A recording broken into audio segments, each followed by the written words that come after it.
Okay, 7 says write the equation of a line that goes through the points 4, 14, and -2, -4. Again, if I'm trying to find the equation of a line, I need to make my checklist. I need two things. I need the slope and the y-intercept. So if you look at what they give me 2 points. So they give me an x value, so we just call it x1 and y1. Then they give me another x and another y, so x2, y2. So the first thing I'm going to find is the slope, which is y2 minus y1 over x2 minus x1. Well, y2 is -4, y1 is 14, x2 is -2, and x1 is 4. So -4 minus 14 is -18, -2 minus 4 is -6, and if you divide those out you get 3. So the slope that I need to use is 3. Then I'm going to take that information and plug it back into y equals mx plus b. So I can pick either one of these points to use. I'm just going to pick the 4, 14 because I think it's easier to work with positive numbers. So 14 is my y value equals m we found out to be 3, x is 4, plus b. So 3 times 4 is 12, so I get 14 equals 12 plus b, subtract 12, and I get b equals 2. Again, once I have m and b, then I can write my equation. So it would be y equals 3x plus 2. Number 8 says graph 3y equals 6x minus 9. So again, if I want to graph something, it's easiest for it to be in slope-intercept form. This is not in slope-intercept form because the y is not by itself. So I need to think about how do I get rid of that 3. Again, 3y means 3 times y. So to get rid of it then I would divide everything by 3.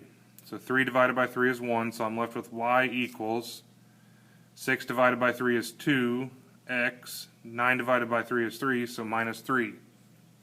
Again, that's helpful because now since it's in slope-intercept form, I know 2 is my slope and -3 is my y-intercept, which is b. And I know in order to graph, I start with b, so I start at -3 on the y-axis. My slope is 2, so I go up 2 over 1. Then you should use some sort of straight edge to graph your line.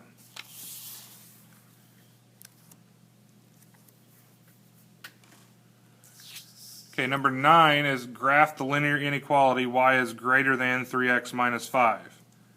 So again, I'm graphing a line, but I got to pay attention to a couple things. Since it doesn't have the line underneath, that tells me it's going to be a dashed line or dotted line. Since it's a greater than sign, that tells me I'm going to shade above my line. So it's in slope-intercept form, the y is by itself, so that makes 3 my m and -5 my b. So I'm going to start at -5 on the y-axis.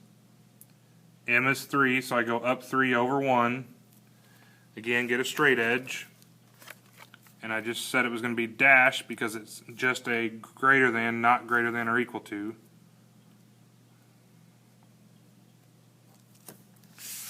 Then we're going to shade above the line, so above the line in this case would be this area right here.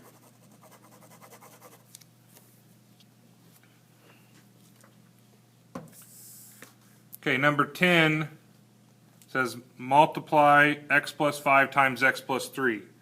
So my description is use Punnett square or FOIL. Again, Punnett square is the way I've become familiar with teaching it. It's where since each parentheses has 2 terms, we make a 2 by 2 box, and then we just take the first term in the first parentheses, second term, and then the second parentheses goes on top.